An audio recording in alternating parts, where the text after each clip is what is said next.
may jurisdiction pa rin ang ICC o kahit walang jurisdiction, ipapadaan nila sa Interpol at dahil may kasunduan ang Pilipinas sa Interpol ay rerespetuhin ito ng Pilipinas. Yung sa kabilang banda naman, nagsasabi na dahil wala ng jurisdiction ang ICC, so hindi pwede gamitin ang rason ng kasunduan ng Pilipinas sa Interpol para ipatupad ang direktiba ng isang korte, which is ICC, na wala ng jurisdiction dito sa Pilipinas. Kasi it cannot be sourced from a court na sinasabi natin walang jurisdiction sa bansa natin. Kaya kahit meron tayong kasunduan sa Interpol, hindi dapat ito sundin ng ating gobyerno. Yun nga lang, dahil ang ating foreign policy at yung ating, let's say, Department of Justice ay pinamumunuan ng presidente, at ito'y si President Marcos, kung iibahin niya o mag-a-adjust siya ng kanyang interpretasyon base sa kanyang desisyon, pwede niyang i-surrender yung mga akusado ng ICC dito sa Pilipinas at sasabihin niya lang na prerogative niya. Kahit wala pang pinal na desisyon ang Korte Suprema tungkol sa issue na yan. Opo. Attorney, ano bang reaksyon ninyo hinggil nga po dito sa naging revelasyon o pahayag ng mga ICC prosecutor na 80 individual ang dati pong ng dating administrasyon ang ngayon ay pinapangalanan na kasabwat umano dito nga po sa nangyaring drug war ng nagdaang administrasyon. Expected po na may mga pangalan na idinawit sa akusasyon laban kay dating Pangulong Duterte kasi hindi naman po pwedeng iisang tao lang, no, yung kanilang aakusahan. Pero itong mga idinawit na pangalan, kanya-kanyang pagkakaibang mga akusasyon ang kanilang haharapin at yun ay bibigyan dapat sila ng kanilang due process para malaman nilang akusasyon na particular laban sa kanila at para rin masabi nilang kanilang mga depensa. Opo, ang pahayag po ng palasyo kahapon ay possible kung meron pong isi-serve na warrant of arrest ay kanila po itong susundin o ipatutupad. Ano naman po ang inyong masasabi po doon? Matagal na pong issue ang karapatan ng ICC na arestuhin ang mga inaakusahang Pilipino dito sa ating bansa kasi po dalawang panig ang magkaiba. May mga iba't ibang interpretasyon ang mga legal experts natin, mga politiko.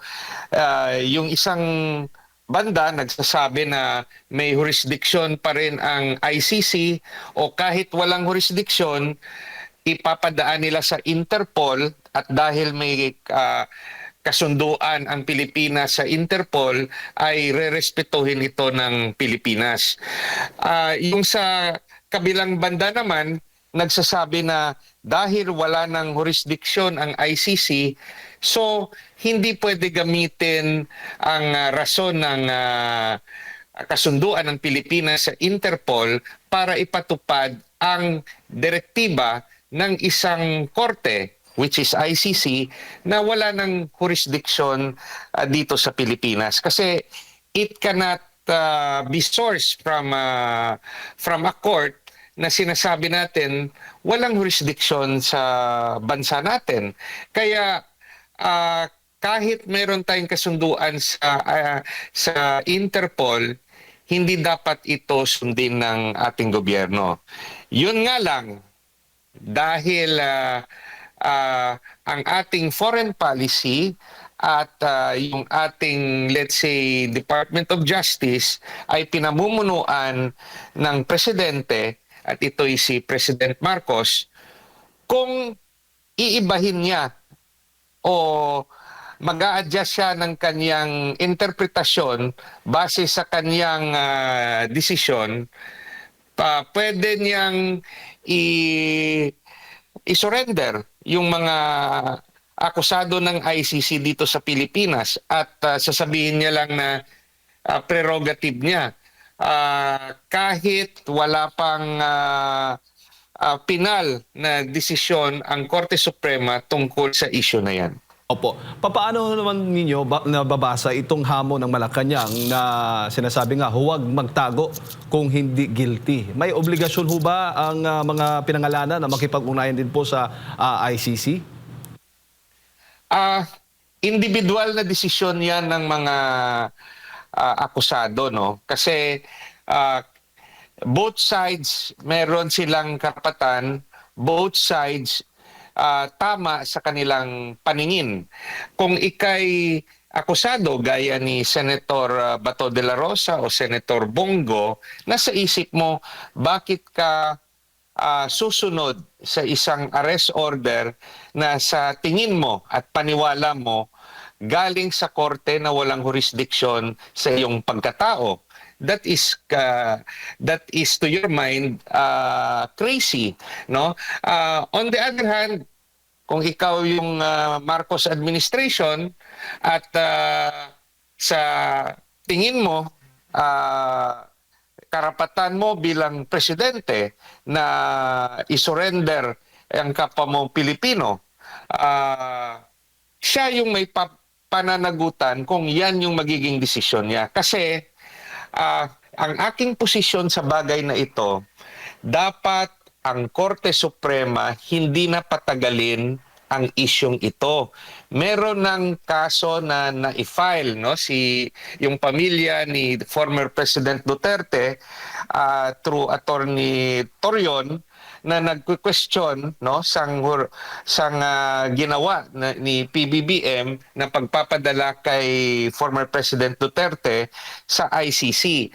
At ito'y kapareho ng sitwasyon nila Senator Bato de la Rosa at yung iba pang sinasabing akusado sa paratang ng ICC prosecutor.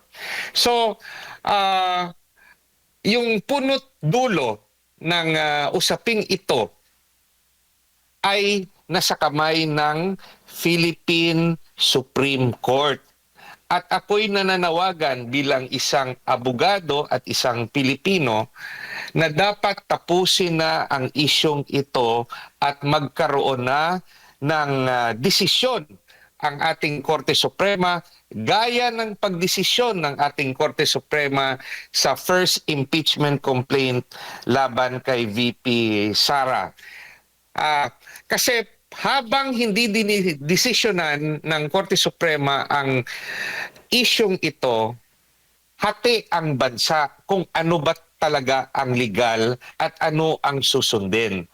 Kaya dapat, no, kung ako sa media at sa lahat ng mga Pilipino na may interest sa isyong ito, mag-apela tayo sa ating Korte Suprema to finally put a decision in place para yung mga nagmamarunong na mga legal luminaries, allegedly, yung mga nagmamarunong na mga abogado at ang mga nagmamarunong na mga social media influencers ay matapos na ang kanilang debate at magkaroon tayo ng isang legal na desisyon.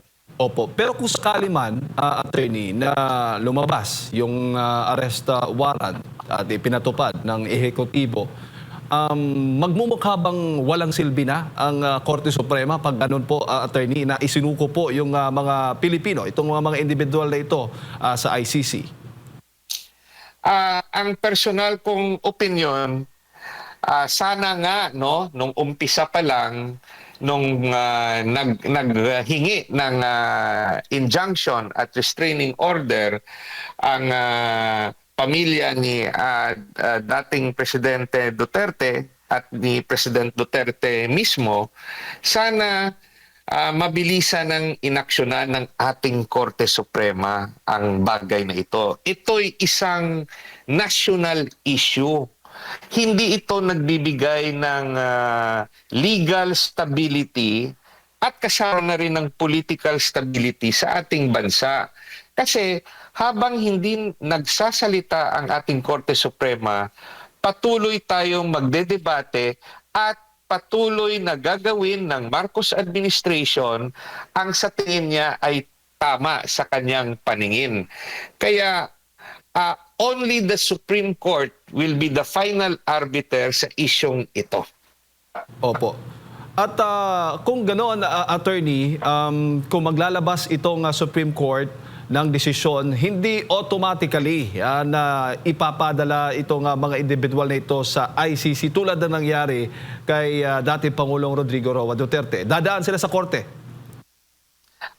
Kung yan ang magiging desisyon ng Supreme Court, kasi kaakibat niyan, expectedly, dapat, no, if we follow the legal process, kasabay ng desisyon ay yung injunction order o yung restraining order. Kasi kung desisyon lang, sasabihin ng Korte Suprema, yung gaya sa nakaraan, nga yung mga magkabilang parte ay magbigay ng kanilang opinion at komento sa petisyon, ay hindi yan yung desisyon na inaantay natin. Yung dapat, no, pending the final decision of the Supreme Court, magbigay sana, at ako'y nag-aapela, na para hindi magiging moot and academic ang kanyang desisyon at napadala na ang mga senador natin sa ibang bansa, magdesisyon at lagyan muna ng temporary decision ng restraining order at injunction. Kasi it will be water under the bridge. It will be a paper judgment. Pag sa dulo, sasabihin ng Korte Suprema, hindi sinunod ng PBBM administration ang konstitusyon, lalo na sa tinatawag nating basic principle of due process, na dapat hindi mawala ang karapatan ng isang tao habang hindi siya nabibigyan ng pagkakataon na harapin ito sa ating sariling korte. So basically, no, yung kung akong tatanungin, despite the different laws being presented and interpreted by the different legal personalities, babalik pa rin ang Korte Suprema sa konstitusyon natin. At dito nila babasehan ang puwersa ng kanilang desisyon sa aking palagay sa due process clause ng ating konstitusyon. Kasi paano ba naman na magkaroon lang ng isang order galing sa isang korte na banyaga na sasabihin inaaresto ang isang Pilipino sa sarili nating bayan, ay pikit mata na lang ang ating Korte Suprema at hindi mabibigyan ng pagkakataon na i-challenge ang foreign order dito sa sarili nating korte. So, the Supreme Court sa aking tingin ay babalik sa basics, babalik sa due process clause ng ating Constitution. Opo. At bukod sa Supreme Court, yung Senado ho ba? Dahil ilan nga doon sa mga individual ay mga senador ang pinangalanan. May immunity ho ba yung mga senador? Pwede ho bang pigilan ng Senado ang ICC na arestuhin yung mga senador na involved dito sa pinangalanan ng ICC prosecution? Sa personal ko na opinion, may mga argumento na nasasabi na for as long na nasa loob ng Senate premises ang mga senador, pwede nilang sabihin na hindi nila isusurrender at walang magagawa raw, no, ang mga kapulisan para arestuhin. opinion lang nila yon. Sa aking opinion, pag sinabi ng Pangulo ng Pilipinas sa mga kapulisan na pasukin ang Senado, anong magagawa ng mga senador? Kasi sasabihin nila, trabaho namin ito. Equal branches of government, trabaho nyo yan, but your office will not stop the Philippine government from doing its job in arresting whoever the government wants arrested. So, walang magagawa ang Senate leadership kung ang presidente ng Pilipinas pipilitin na pasukin ang Senado. Bakit ko rin nasabi yon? Kasi kung may magrereklamo na sasabihin kalabisan ang ginagawa ng Marcos administration, sobra ang ginawa ng kapulisan ng pinasok o papasukin ang Senado, sino magdedetermine kung may criminal offense na nangyari? Di ba ang DOJ at ang ombudsman? So sa practical na usapin, tayo lang nag-uusap ngayon dito. Pag sa tingin ng magrereklamo, mali ang ginawa ng kapulisan at pinasok ang Senado, sa kanino sila magrereklamo? Di ba sa ombudsman at sa DOJ? At sa tingin nyo, sinong papanigan ng ombudsman at DOJ kung usaping ICC ang ating gagawin sa ngayon? Opo, pero para po sa inyo, kaya reasonable ho ba para sa inyo yung ginawa po ni Senator Bato de la Rosa na pagtatago? Considering nga na may mga pahayag na itong ehekutibo, ang Malacanang mismo, na kapag isi-serve ang arrest warrant, ay huhulihin ka agad, automatically papadala doon sa ICC. Hindi na dadaan ba sa korte para pigilan o dinggin ang kanyang kaso, attorney? Technically sa ngayon, while we are talking, there is no official arrest warrant na alam natin. So, yung desisyon ni Senator Bato, personal niya yung desisyon. Hindi ko masasabi na tama, hindi ko rin masasabi na mali. Bakit ko sinasabi yan? Si Senator Bongo nasa publiko naman si Vice President Sara, di ba dati may chismis na sinasabing sinama rin siya sa kaso ng ICC. Pumupunta pa nga sa Hague si Vice President Sara. So, kanya-kanyang desisyon yan sa mga personalidad na inaakusahan. Kasi sa tingin ko sa lahat, ang pinakamatapang si Vice President Sara Duterte, pumupunta sa Hague. Bumibisita doon sa Netherlands sa kanyang tatay.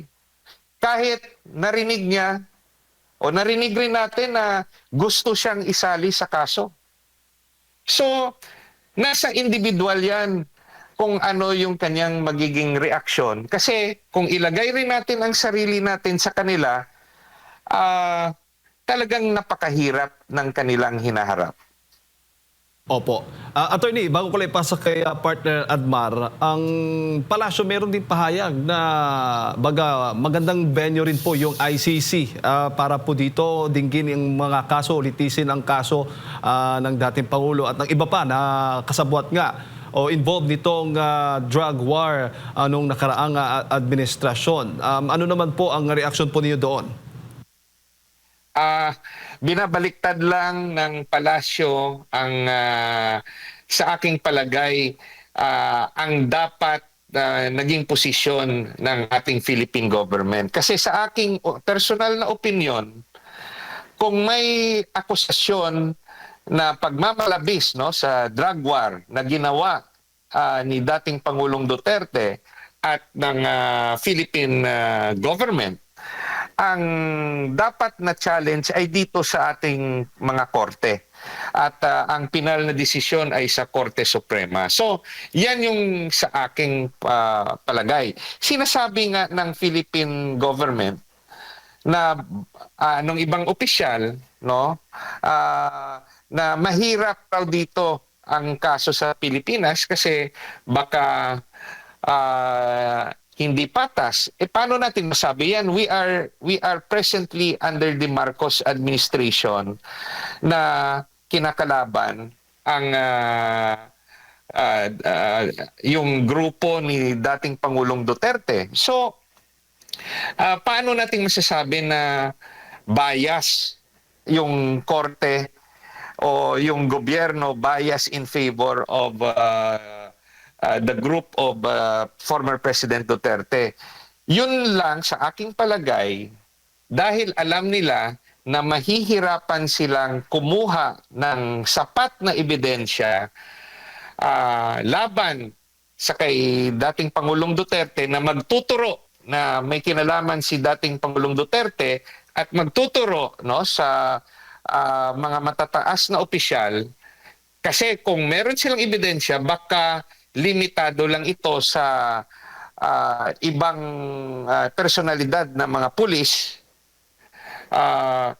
Kaya mas mamarapati nila na sa ibang bansa na lang yung pagdinig ng kaso, kasi alam nila na ikukulong yung mga nasasakdal habang nililitis ang kaso. At alam natin sa kasong ito, hindi lang ito matatapos sa 1 taon, 2 taon, 5 taon. Baka ang kasong ito, baka aabutin ng 10 taon o mas mahigit. Dahil, imagine mo, ilan ba yung gusto nilang witnesses? Parang nabasa ko yata, kung if I'm correct, 300 to 500 witnesses for the prosecution. Ilan naman yung witnesses for the defense? Sa 1 taon, ilan ba yung pagdinig? So, they will try to pursue this case na nakakulong yung mga akusado habang yung mga nag-aakusa nasa labas, nag-enjoy sa normal na buhay. Yung mga akusado, haharapin ang kaso sa ibang bansa, nakakulong, at aabot na ito sa next administration na gusto nila sila pa rin ang magkokontrol. Attorney, So yan yung sa aking palagay, dahil if they feel strong na malakas ang kanilang ebidensya, dapat final na nila dito sa Pilipinas itself. Ba't pa nilang itatapon doon sa ibang bansa? Ibig sabihin, hindi sila confident sa kanilang mga ebidensya. opo. Attorney, magandang umaga. Si Admar po ito. Doon sa paglalatag nila ng ebidensya, needed pa po ba ng ICC rin na makakuha ng information mismo sa sariling investigasyon ng ating gobyerno? Pero una nang sinabi, nabanggit na hindi makikipag-ugnayan ng gobyerno natin sa ICC. So, ibig sabihin po ba nito, hindi magiging matibay? O paano po kaya ito po, attorney? Kasi nakakalito na yung mag-iimbestiga sa atin, marami tayong mga law enforcement agency rito na talagang yun yung nakatoka na mag-imbestiga. Kung hindi po pwedeng makipag-ugnayan ang Pilipinas sa ICC, ano ang magiging laman po nung kanila pong paghahain ng kaso kontra dito kay former President Rodrigo Duterte? Maaari po bang iyan din ay kasi ngayon hindi pa malinaw kung saan po ang pinaghugutan po nila, ano ba ang kanilang mga ebidensyang hawak po dahil marami pang mga motion sa panig po ng defense attorney. Yung sinabi dati ni Pangulong Marcos na walang jurisdiction yung ICC over the accusations against former President Duterte, very clear yon, publicly sinabi niya yon. Tignan nyo, kailan niya yon sinabi? Nung magkabati pa sila ni VP Sara. Pero nung hindi na sila magkabati, pinadaan nila sa Interpol ang usapin. So, ang punto natin, kahit sinabi na ng presidente, pwede niyang baguhin ang kaniyang direktiba o pwede niyang baguhin ang kaniyang polisiya. Sasabihin niya lang naman na hindi niya pipigilan ang mga opisina na gumawa ng investigasyon. kaakabay sa paghingi ng tulong ng ordinaryong Pilipino na makamit ang kanilang hustisya. So, basically, itong usapin nating lahat ng ito, no, nagsasanga-sanga na. Basically, dapat matapos na ito. At yung makakapagsabi lang kung sino ang tama sa atin lahat ay ang Korte Suprema. Kaya nga, ulitin ko, dapat ang ating Korte Suprema desisyonan na ng pinal ang usapin ng jurisdiksyon ng ICC. Kasi pag karoon na ng pinal ng desisyon ang Korte Suprema, lahat ng ating interpretasyon, wala na. Komento na lang yan. Pero habang hindi natin ito maririnig sa ating kataas-taasang hukuman, mag-aaway-away ang mga Pilipino sa isyong ito. Opo, hinog na po ba para dapat nang maglabas ang Korte Suprema ng desisyon? Kasi mag-iisang taon na rin, attorney. Matagal nang hinog ito. In fact, meron na silang guideline na pinalabas regarding extradition. Pero, general guideline yon.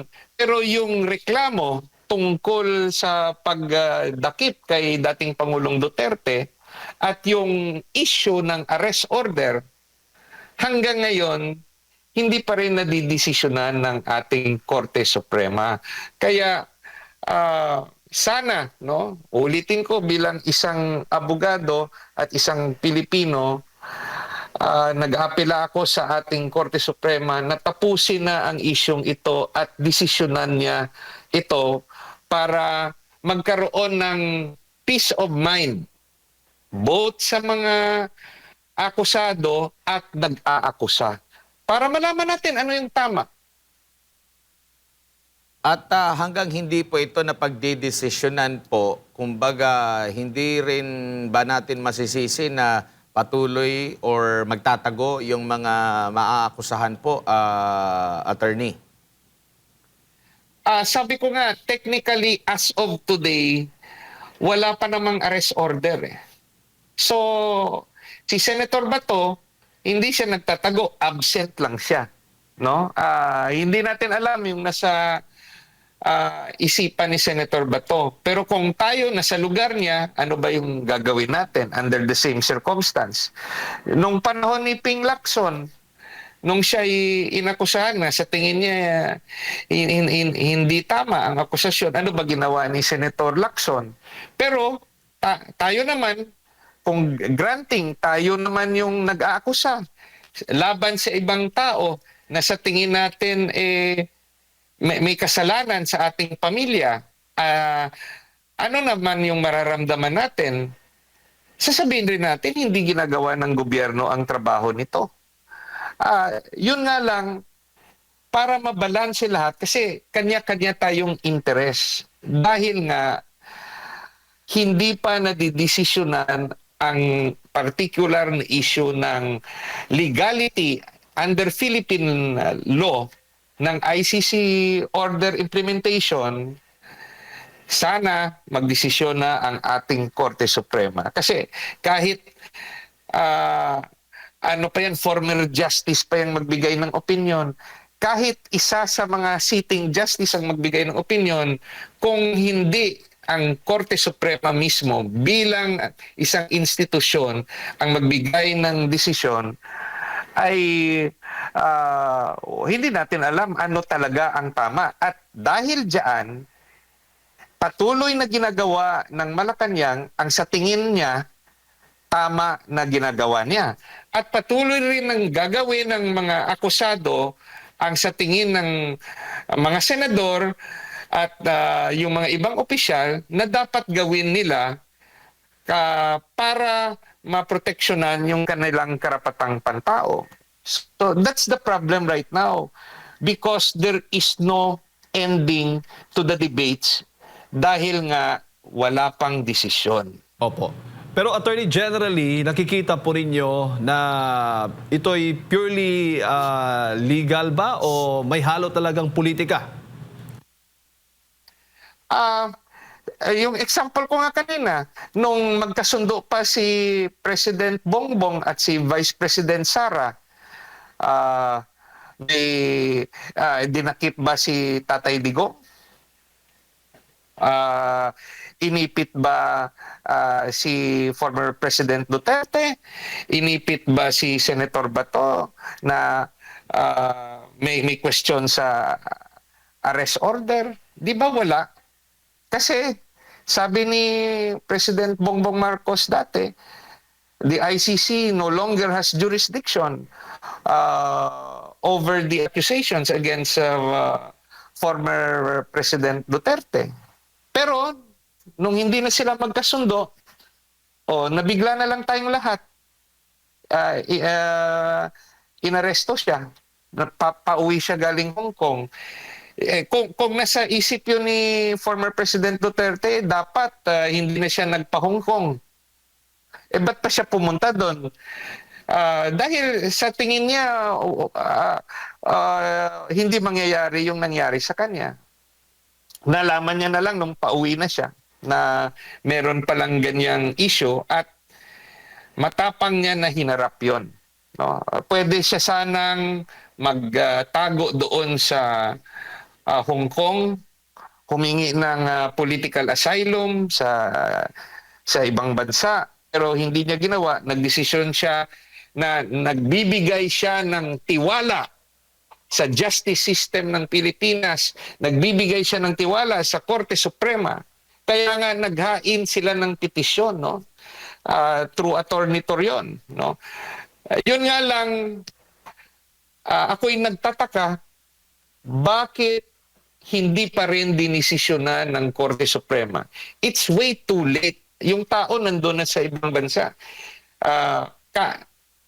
At ito'y susunod na naman yung mga iba nating kapwa Pilipino. Sana tapusin na ng ating Korte Supremang issue na ito at magbigay ng desisyon. Opo. Huli na lang, attorney, itinanggi po ng palasyo na ginagamit umanong diversion ang kaso ni dating Pangulong Rodrigo Duterte sa ICC para pagtakpan yung issue sa korupsyon. Hindi daw po ito diversion. Komento po ninyo. Lahat ng ito, yung analysis natin, are all speculations because whether it is true or not, hindi naman aamin siguro ang palasyo dyan. Yung dapat lang sa atin, at tayo mga mamamayang Pilipino, ang dapat na sa isip natin, despite the new issues, despite the old issues, yung isang issue na malaki na problema ng ating bansa ay ang issue ng corruption. No? So, pwedeng pagsabayin yung iba't ibang issue, pati nga yung issue ng bati lang ni Sharon Cuneta kay PBBM na nagkamali raw si PBBM na pagkuha ng Vice Presidente ginawang malaking issue ng media. Tayo rin may kasalanan noon kasi chismoso tayo. Kesa sa dapat yung media tutukan yung mga flood control projects na sa tingin natin hindi napag-usapan ng ICI at ng Ombudsman. Dapat may investigative journalism na ginagawa sa mga probinsya. Yung media outlets kukuha ng mga witnesses para testigo, no? Kung ano ba yung nangyari sa mga flood control projects sa mga probinsya, kasi hindi lang sa Bulacan yung problema. Hindi yung palasyo naman lagi nating nakikita na yung investigasyon doon sa Davao region, nung nasa Ilocos region na sasabihin na walang flood control ghost project, kundi yung problema raw dahil kulang lang sa pondo. So it is the role of media to remind us and to direct us to the right topics, hindi yung Sharon Cuneta's comment sa pagpuri niya kay PBBM at pagsabi na nagkamali ng pagpili ng Vice President. Tayo rin may kasalanan dahil na binibigyan natin ng topiko ang mga Pilipino na hindi importante. At inuulit ko na importanteng topic na dapat hindi mawala sa atin, ang vote counting machine. Kasi kahit gaano natin ka-prepare for the 2028 election, kung nasa isip natin hindi magiging patas ang bilangan ng boto at sinasabi natin yung survey ay manipulated, ay hindi pa rin magbabago ang Pilipinas after 2028. So, it's the role of media to keep on reminding us what are the major topics. Opo. Maraming salamat, attorney. Salamat po.